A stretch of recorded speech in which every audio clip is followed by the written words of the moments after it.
கிறிஸ்துவுக்குள் மிகவும் பிரியமானவர்களே, இயேசு கிறிஸ்துவின் நாமத்தில் உங்கள் யாவரையும் அன்போடு கூட நான் வாழ்த்துகிறேன். இந்த நாளிலும் தேவன் நம்மோடு கூட இடைப்படுகின்ற வார்த்தை சங்கீதம் 9ஆம் அதிகாரம் 10ஆம் வசனம். கர்த்தாவே, உம்மை தேடுகிறவர்களை நீர் கைவிடுகிறதில்லை.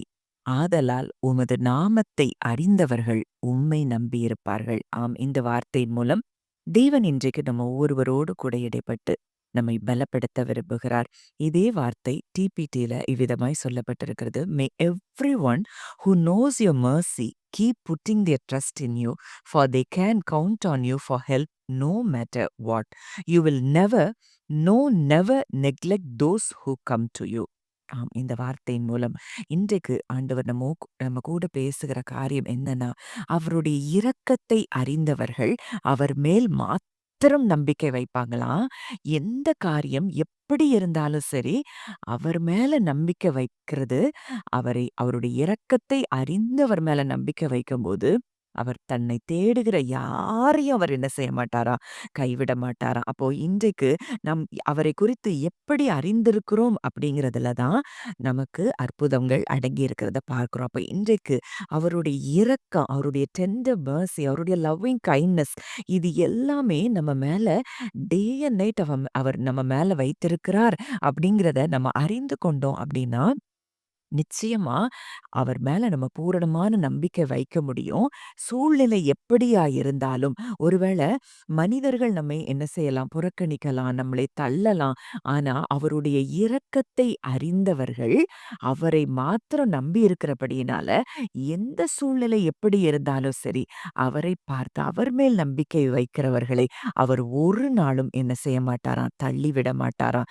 இந்த இந்த வார்த்தையை நான் தியானிக்கும்போது வேதத்தில் உள்ள சில பரிசுத்தவான்களை குறித்து நான் யோசித்து பார்க்கும்போது, அங்கே ஆபிரகாம் அங்கே தேவனுடைய இரக்கத்தை நம்பி, அவர் வாக்குத்தத்தத்திற்கு உண்மையுள்ளவர் அப்படிங்கிறத நம்பி, அதை அப்படியே நம்பினதுனால அவன் சொந்த தேசத்தை விட்டு, தன் இடத்தை விட்டு, எல்லாவற்றையும் விட்டு தேவன் சொன்ன வார்த்தையின்படி அங்கே கீழ்ப்படிந்து நடக்கிறத பார்க்கிறோம். இதற்கு காரணம் தேவனுடைய இரக்கத்தை அவர் முழுமையுமாக நம்பியிருந்ததன் காரணம்தான். அடுத்தது நம்ம யோசேப்பினுடைய வாழ்க்கையை பார்க்கிறோம். அங்கே எல்லாமே எதிரடையான சூழ்நிலைகள் யோசேப்புக்கு.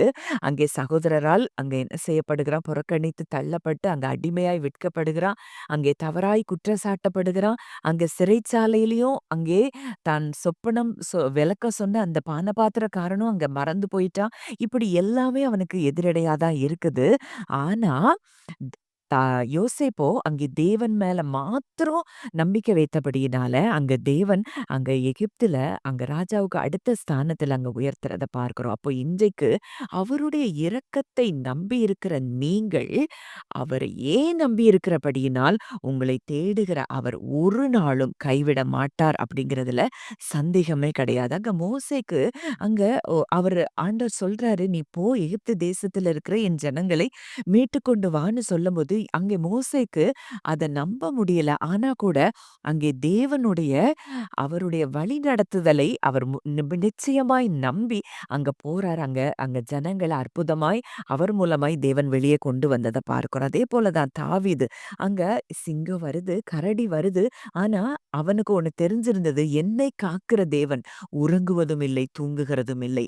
அவர் என்னோடு கூட உடன்படிக்கை பண்ணியிருக்கிறார்னா, என்னை எதுவும் அழிக்க முடியாது அப்படின்னு சொல்லி அவருடைய இரக்கத்தின் மேல, அன்பின் மேல அங்க முழு நம்பிக்கை வைத்தபடியினால, அங்க டேஞ்சரஸ் சிச்சுவேஷன்ஸ் தாவீதுக்கு எத்தனை வந்த பொழுதிலும், அத்தனை சூழ்நிலையிலிருந்து அங்கே பாதுகாக்கப்பட்டதை நம்ம பார்க்கிறோம். அப்ப இன்றைக்கு நம்ம அவருடைய இரக்கத்தை சார்ந்திருக்கிற நம்ம, அவருடைய அன்பை சார்ந்திருக்கிற நம்மை அவர் ஒரு நாளும் அவர் கைவிட போகிறதே இல்லை அப்படிங்கிறத நீங்க அறிந்து கொள்ள வேண்டும். அதனால தான் நம்ம ப்ராவர்ப்ஸ் 3 நீதிமொழிகள் 3, 5, 6 டிபிடில இவ்விதமாய் சொல்லப்பட்டிருக்குது.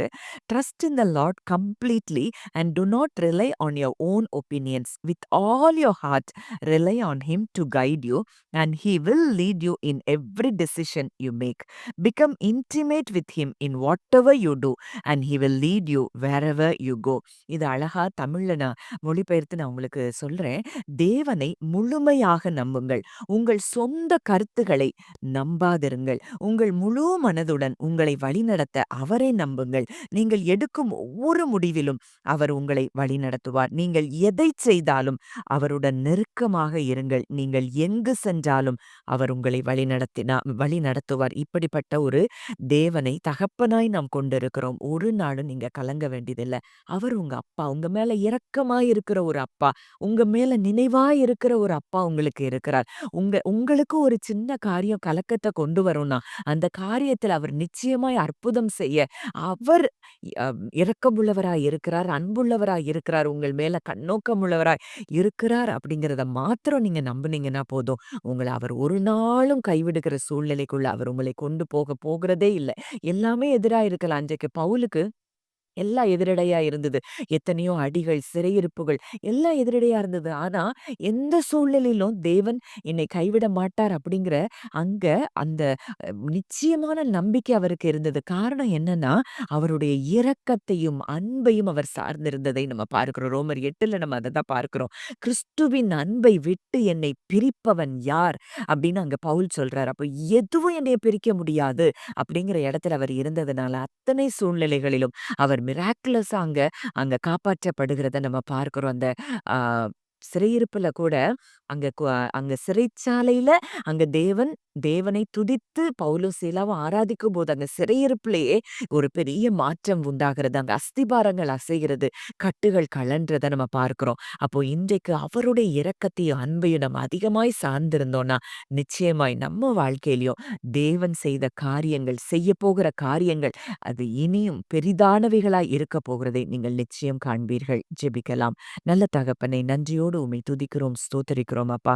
கர்த்தாவே, உம்மை தேடுகிறவர்களை நீர் ஒரு நாளும் கைவிடுகிறதில்லை. உம்முடைய நாமத்தை, உம்முடைய அன்பான குணங்களை, உம்முடைய இரக்கமான குணத்தை நம்புகிறவர்களை நீர் ஒரு நாளும் கைவிடுகிறது இல்லை என்பதை இன்றைக்கு நாங்கள் தியானித்தோம் தகப்பனே. எத்தனையோ பரிசுத்தவான்கள் அப்படித்தான் உங்கள நம்பி அவர்கள் எல்லாவற்றிலும் வெற்றி பெற்றதை பார்க்கிறோம். இன்றைக்கு இதை கேட்கிற ஒவ்வொருவரும் உம்முடைய ஆழமான அன்பையும், இரக்கத்தையும், ஆண்டவரே தயவையும் ஆண்டவரே தியானிக்க அதை நீங்க ஆண்டவரே அவர்களுக்கு அதை வெளிப்பாடாய் கொடுக்கும்படி நான் ஜெபிக்கிறேன். கர்த்தர் அப்படியே செயல்பட்டு உம்மை தேடுகிற அந்த பிள்ளைகளை நீர் கைவிடாதபடி நீர் நடத்துகிறபடினால் நன்றி செலுத்துகிறோம். துதி கன மகிமை யாவையும் இயேசு ஒருவருக்கே செலுத்துகிறோம். கர்த்தரும் மீட்பருமாகிய இயேசுவின் மூலம் கேட்கிறோம். ஜீவனுள்ள நல்ல பிதாவே, ஆமென்.